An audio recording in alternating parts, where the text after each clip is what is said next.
আজকে আমি তোমাদের সাথে ৬ মাস প্লাস বাচ্চাদের জন্য একটা রেসিপি শেয়ার করব, যেটা খুবই ঝটপট এবং খুবই মজাদার একটা রেসিপি।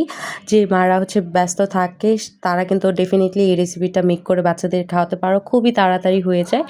তো আমি এই রেসিপিটা বানিয়ে নিব এবং তার পাশাপাশি তোমাদের কিছু প্রশ্নের উত্তরও এই ভিডিওতে আমি দিয়ে দিব। তো আমি রেসিপিটা দিয়েই শুরু করি। তো এখানে আমি কিছু চিড়া নিয়ে নিয়েছি। অনেকেই বলে যে চিড়া খেলে পটিটা শক্ত হয়ে যায়। হ্যাঁ, চিড়া যদি অতিরিক্ত পরিমাণে খাওয়ানো হয় সেক্ষেত্রে কিন্তু পটি শক্ত হয়ে যায়। যেহেতু আমি একবেলা বাবুকে এই চিড়ার খাবারটা রান্না করে দিব, পরবর্তীতে কিন্তু আমি এমন কোনো খাবার দিব যেটাতে ফাইবার আছে, যার কারণে কিন্তু আমার বাবুর পটি কখনো ওরকম শক্ত হয় না। যদি আমি সারাদিনের রুটিনটা বলি তাহলে বলবো যে প্রথমবার আমি এরকম চিড়ার একটা খাবার বাবুকে দিয়েছি। তারপরের বার কিন্তু আমি মিষ্টি কুমড়া দিয়ে বাবুকে একটা খাবার রান্না করে দিয়েছি। মাঝে কিন্তু নাস্তা হিসেবে আমি তাকে কলা খাইয়েছি, যার কারণ দেখা গেছে তার ফাইবারের ঘাটতিটা পূরণ হয়ে গেছে এবং তার পটি কিন্তু একদমই শক্ত হয়নি। তো তোমরা যারা বাবুকে চিড়া খাওয়াতে চাও তারা কিন্তু ডেফিনেটলি এইভাবে খাওয়াতে পারো।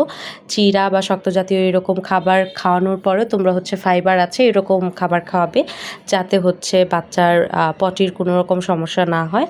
তো এখানে আমি কিছু চিড়া নিয়ে নিয়েছি। তোমরা যে কোনো ধরনের চিড়া নিতে পারো এবং সেটাকে সুন্দরভাবে ওয়াশ করে তারপরে গরম পানির মধ্যে 10 থেকে 15 মিনিট ভিজিয়ে রাখতে হবে, একটা খেজুর সহ।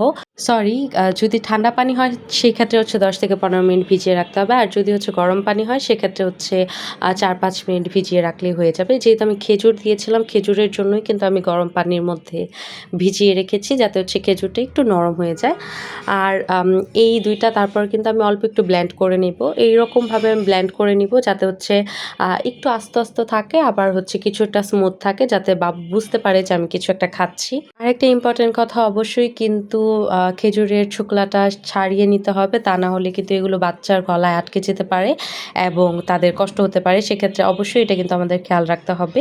এখন আসি কিছু কথায়। আমি জানি, যেহেতু আমি একটা প্ল্যাটফর্মে কাজ করি, সেক্ষেত্রে বিভিন্ন ধরনের মানুষের বিভিন্ন রকম মতবাদ থাকতে পারে, যেটা একদমই নর্মাল একটা বিষয়, আর এটাকে আমি খুব নর্মালভাবেই নিই। কিন্তু খারাপ লাগে তখন যখন একটা কথা বলে দেওয়ার পরেও কিছু সংখ্যক মানুষ এগুলো বুঝতে চায় না। তা আমি ভিডিওতে বারবার বলে দিই কিছু কথা, যে এটা এই কারণে আমি করছি বা এটা এই কারণে এই রেসিপিটা এইভাবে বানাচ্ছি।